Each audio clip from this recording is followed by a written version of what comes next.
Originally, I was going to start off this video probably the most logical way, by talking about how long I have been a fan of the Mega Man series. I've played all the games in all the series. This one was my favorite, but I didn't like that one so much. But let's be real here for a second. Just because someone has played all the games and is a fan of the series, doesn't mean they understand what makes a game or a series good. They might not even be able to verbalize why they themselves like the series. Having played all the games should just be a bare minimum. It should just be a starting point, and not your doctorate in the subject. So why am I starting this video with that preface?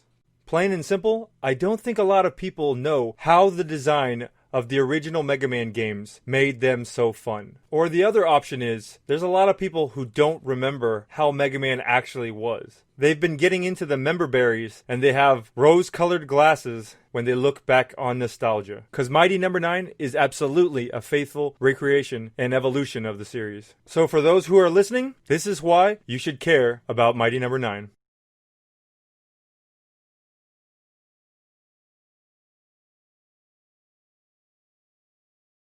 So if you're anything like me, you loved Mega Man for its boss battles. You liked rolling in to a boss battle, not knowing what to expect, and then analyzing all the attack patterns, figuring out what moves they had, and what was the best way to dodge them. And then it became a process of sharpening your skills. Then you had to put in the time to make the skills like second nature, so that you could recognize and react without even thinking about it. And then finally came the payoff. After having done your analysis, put in the time, and maybe had a couple close calls, you finally had your reward of completing the mission. And that is what I consider the enjoyment of a Mega Man game.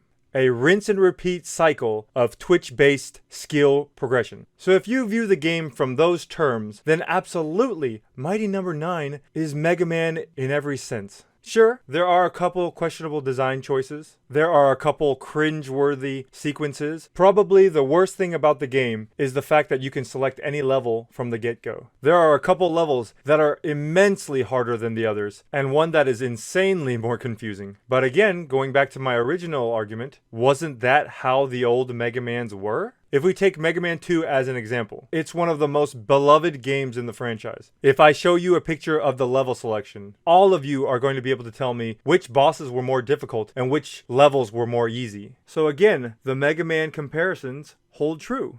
I think it's more of a matter that games have evolved so much that certain developer habits are not acceptable anymore. Like imagine playing a first-person shooter now, but not having regenerating health. People would hate it. Can you imagine having to go around to collect health? Or being on your last hit for more than 30 seconds? You would end up dying an enormous amount. People would get frustrated with the game because that's just not how we make shooters anymore. It was a good evolution for the genre, and it was necessary to keep it relevant. Think about the last time in a game where you had to play a longer sequence multiple times. It's just not done anymore. And such is the case with Mighty No. 9. For whatever reason, you guys might not remember it, but absolutely that's how the old Mega Man games were designed. The developers were always putting traps into the stages. They'd make an enemy jump out of a pit just as you were jumping across, or they would put a life where that if you got it, you couldn't get back again. There were always these secrets littered throughout the stage. You wouldn't know it until you died a couple times and figured it out, or maybe a friend told you the best way to go about it. So in those ways, Mighty No. 9 really did stay true to its roots. But in other ways, it made significant improvements on the formula. For example, one of the things I hated most about the original Mega Man games was the slow running. If I'm going to be dying multiple times and having to play levels over and over again, why did Mega Man have to run so slow? Later on they added a slide, but then took it away, and the movement capabilities for it were never that great in the first place. But now, thank God, they gave you a dash in Mighty No. 9. And not only did they give you a dash, they give you unlimited usage of it. You can dash as much as you want. You can cheese the level to your heart's content. You can literally skip huge sections of enemies. And the developers intended it this way. And how do I know this? Because when you accomplish it, it pops up a little message on the screen rewarding you so. So what does this tell me about the game? It tells me that I always need to be moving, that I always need to be looking for a better way through this area. And it tells me that as I get better, these sequences that used to be difficult are going to become a breeze for me later. It tells me that this isn't the Mega Man games of the past, where I'm constantly bogged down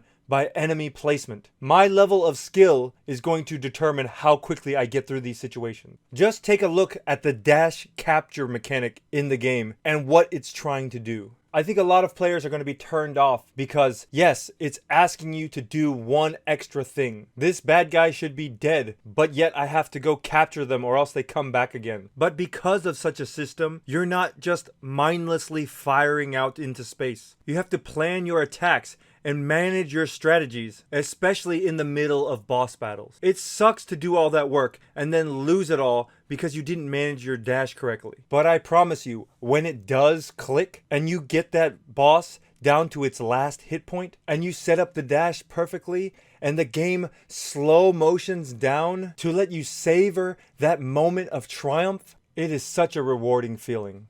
And have you ever seen someone who's good at the game fighting one of the bosses? It's not like the days of old where you just have to pick the right counter weapon and the enemy boss explodes on contact. There are bosses that if you know what you're doing and you fight the right way, it just looks fantastic, almost like a ballet. So in summation, I really do think that Mighty No. 9 is a worthy spiritual successor to the Mega Man series. And after playing Mighty No. 9, I can't imagine playing future Mega Man style games that don't contain the upgrades that it achieved. I think far too often we get hung up on what we expect a game to be, what we want it to be, or what it could have been. And because we're so focused on those things, we completely overlook what a game is and what it accomplishes. So in my opinion, Mighty No. 9 is a pretty great game, and it does some pretty great things. And I also think that there's a lot of people who didn't like it because of a lot of outside factors that didn't have to do anything with the game itself. So I implore you, give Mighty No. 9 a chance. It's probably dirt cheap right now. And if you liked Mega Man for any of the reasons I stated before, I think it'll be right up your alley. There are, however, a few things you can do to improve your experience. For some reason, there are some weird choices the developers made. And I think if you go in playing the game without knowing about them, it'll either confuse you or frustrate you, and just plain keep you from getting the full enjoyment. So I hope you stick around to watch the next video, and as always, thanks for watching, and we'll see you next time.